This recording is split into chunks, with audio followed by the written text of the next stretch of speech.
जो सुपरविजन की जिम्मेदारी था आर्किटेक्टर प्लानर, ये पर्टिकुलर दिस केस में वो आर्किटेक्टर डिजाइनर को हम लोग ब्लैकलिस्टेड कर रहा है। তারাতলা কাণ্ডে বড় পদক্ষেপ রাজ্য সরকারের। কালো তালিকাভুক্ত করা হলো নির্মাণ সংস্থা অয়ন ট্রেডার্স ও আর্কিটেক্টকে। শুক্রবার পিডব্লিউডি টেন্ট থেকে সাংবাদিক বৈঠক করে এই সিদ্ধান্তের কথা ঘোষণা করেন মুখ্যমন্ত্রী শুভেন্দু অধিকারী। তিনি বলেন, প্ল্যান পাশ করা ছিল, নির্মাণকারী সংস্থার নজরদারির কথা ছিল, কিন্তু তারা সেই দায়িত্ব পালন করেনি। সেই কারণে নির্মাণ সংস্থা ও আর্কিটেক্টকে ব্ল্যাকলিস্টেড করা হলো। গার্ডেন নিচে তো প্ল্যানই ছিল না, আর এখানে ডিফেক্টিভ প্ল্যান ছিল, সুপারভিশন ছিল না।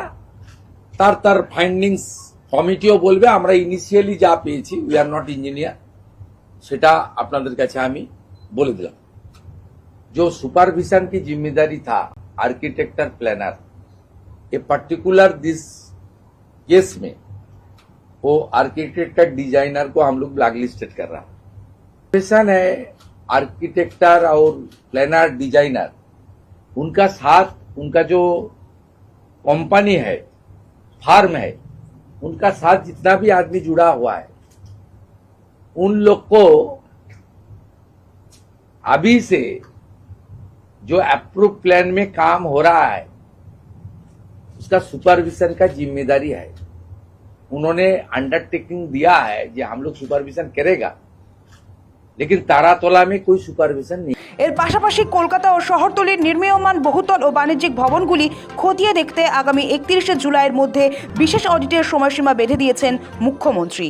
কাজ হবে, একটা হচ্ছে রিজেকশন হতে পারে, গ্রস ভায়োলেশন থাকলে রেকটিফিকেশনের অ্যাডভাইস বা ডাইরেকশন দেওয়া হবে, রেকটিফাই যে করে নিবে নকশাতে, ডিজাইনে, কনস্ট্রাকশনে, প্রোটেকশনের জন্য।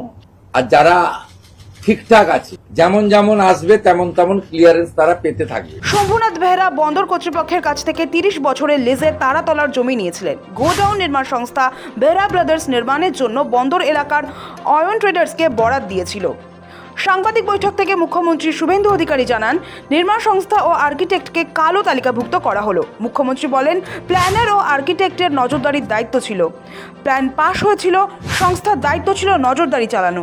ওরা সেই দায়িত্ব অন্যকে দেয়, কিন্তু তারাতলায় কোনো নজরদারি হয়নি। এরপরই মুখ্যমন্ত্রী বলেন, এটাই শুরু। শুভেন্দু বলেন, কলকাতা বা সংলগ্ন এলাকায় যারা প্ল্যান নিয়ে প্রতারিত হয়েছেন তারা নিকটবর্তী থানায় অভিযোগ জানান, প্রশাসন অ্যাকশন নেবে।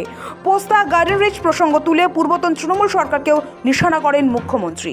आज काल केएमसी ने ब्लैकलिस्ट करेगा, ये शुरुआत है। जो जो इस तरीके से काम करेगा उसको आने वाला दिन में ये काम ऑफिशियली हम लोग करने नहीं। और जितना लोग कलकत्ता कॉर्पोरेशन में और दूसरा जो एडजॉइनिंग एरिया का म्यूनिसिपैलिटी में प्लान को लेकर प्रताड़ित हुआ है, रिश्वत देने पड़ा, अंडर प्रेशर कुछ करने पड़ा, वो सीधा आकर अपने लोकल पुलिस स्टेशन में एफआईआर करे। We started our action.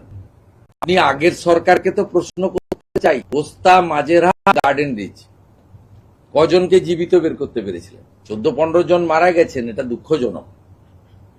তো এটাও তো ঠিক, পুলিশ, ফায়ার ব্রিগেড, ডিএমজি, পরে এনডিআরএফ, আর্মি সব মিলিয়ে 20-22টা লোককে তো বাঁচিয়ে দিয়েছে। আজকেও তো আহত লোক বেরিয়েছে, চিকিৎসা চলছে। আশা করি, pray to God for their early recovery. But দেখেছেন তো, এর আগে তো দেখেননি অনেক বড় ইনসিডেন্টে এনডিআরএফ বা আর্মি। গত বুধবার বেলা 12:07 হুড়মুড়িয়ে ভেঙে পড়ে তারাতলা নির্মীয়মান গোডাউন। তড়িঘড়ি উদ্ধার কাজে নামে পুলিশ, দমকল, এনডিআরএফ ও সেনা। উন্নত প্রযুক্তি ব্যবহার করে দ্রুত আটকে পড়া শ্রমিকদের বের করে আনার চেষ্টা করা হয়। তারাতলা কাণ্ডে ক্রমাগত বাড়ছে মৃতের সংখ্যা, আহত হয়েছেন 30 জনেরও বেশি।